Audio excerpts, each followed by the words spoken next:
So how many times do you tell yourself, I really need to get my finances together? And you're feeling motivated, you're feeling good, and for a week, you make better financial decisions and you're like, great, this is awesome.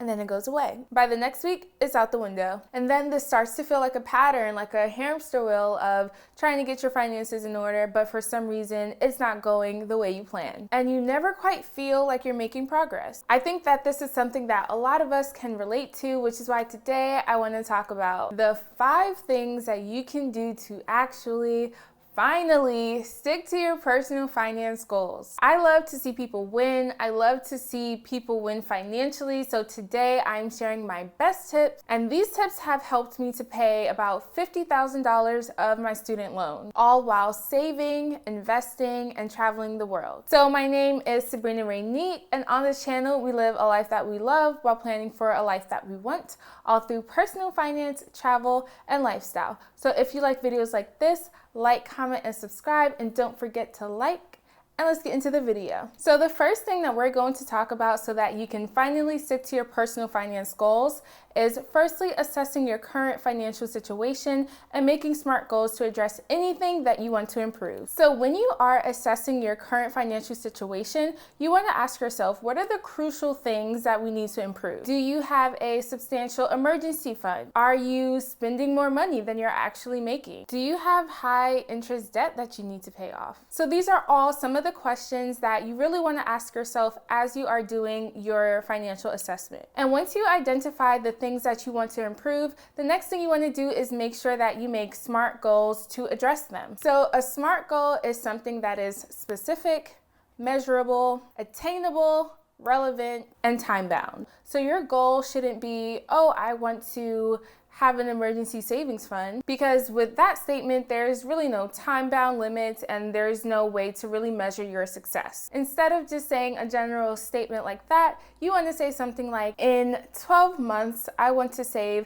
6 months worth of my expenses, and that will be my emergency savings fund. That way you are putting yourself on a specific plan and you're able to measure your progress against your bigger goal. So now that you have that exact plan, you can kind of break it up into smaller chunks. So first you're going to calculate, how much are my expenses every single month? And then how much do I have to put away in the savings account in order to reach that ultimate goal? Don't set too many goals. People tend to do better when they have maybe 1 or 2 goals to focus on, and you can really stretch yourself too thin when you are focusing on too many goals at once. So as a recap, make sure you do a financial assessment of your current situation and then set SMART goals for things that you want to improve with your finances. So now you have a plan, you already know what you need to do in order to achieve whatever goal you set for yourself. You're hyped, you're motivated, and then it's gone. That motivation is not going to stay with you through the entirety of you reaching that goal. It's just a normal, natural thing.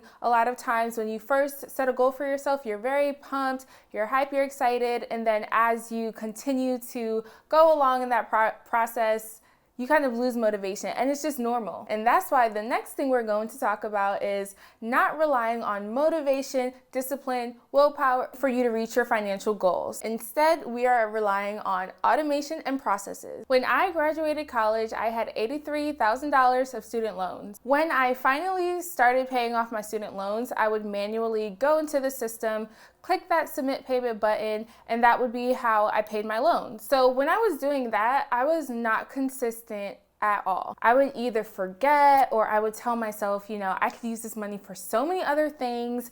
I just had so many excuses for why I shouldn't pay my student loans that month. However, when I made that process automated where the money was taken out of my account without me having to, press the submit button and log in, I was really able to remove that negotiation that I typically did with myself. There was no room for it, so there was no kind of going back and forth, imagining that I could spend my money elsewhere, none of that. And ultimately, I didn't have to rely on my willpower or my motivation to pay my student loans every single month. So when I was paying off my student loans manually, I was so much less consistent. And when I was paying my loans automatically, I was so much more consistent, and I saw my student loan balance just decrease so much. And honestly, eventually this became just normal. I was used to not seeing that money, so I didn't think about it as much. So instead of it being a painful thing every month, convincing myself to pay my loans, it just became a normal thing. And I think that's what typically happens. If you rely on willpower alone, at some point you are probably going to give in. But if you rely on an automated process, then you really remove yourself out of the equation. So there's really no need for you to rely on willpower or motivation or discipline to make whatever financial goal happen. So my tip for this is to automate every single thing you can. Savings, automated. Investing, automated. Student loan payments, automated. Credit card payments, automated. Eventually, you get used to having that money allocated for other things and you don't miss it as much. So this is so crucial. This is key to making sure that you stick to your personal finance goals. Okay, great. So you set up your SMART goals, you've automated your processes, and now the next thing you want to do is find yourself an accountability partner or community. I think a lot of people, including myself, are motivated by being with someone or being around a group of people who have the same goals and interests as themselves. So when you surround yourself with people who have a similar goal, in this case, personal finance goals, it makes it so much easier to accomplish things. So having someone that you can learn from, who can keep you motivated, who can keep you accountable, it really helps throughout that process. And even if you don't have someone who is on the same financial path as you in your life, there are so many online platforms that you can utilize to really help and build that community around yourself. So for me, I like to use YouTube so much as my accountability community. You know, even building a community with this YouTube channel. Happy to have you all join the community. And there's also so many other YouTube channels as well that focus on similar personal finance goals and topics. So if I go on someone's channel and they're talking about, you know, their net worth, or the fact that they just moved abroad, or the fact that they just started a new stream of income, I'm like in the comments, I'm like, yes, like that's so lit, and just really excited for them. And then on the other hand, it also motivates me to know, you know, this person can do it, I can do it too, we can all do it. So again, there are so many online platforms, YouTube, there's Facebook groups, there's GroupMe's, so the options are limitless. And when I say they are so helpful for motivation, just being able to see what other people are able to accomplish, and a lot of times people are open to questions and, you know, really sharing their journey. So I encourage you all to really take advantage of all of the online communities, because it really helps you to stick to your goals. So as you are going on your journey for your personal finance and really, you know, trying to stick to your personal finance goals, one thing I really do want to talk about is leaving room for, you know, treating yourself. I think a lot of times people think of personal finance and getting their finances together and think that it's just so restrictive and that you can't have fun with your money. And honestly, I would say myself and so many other people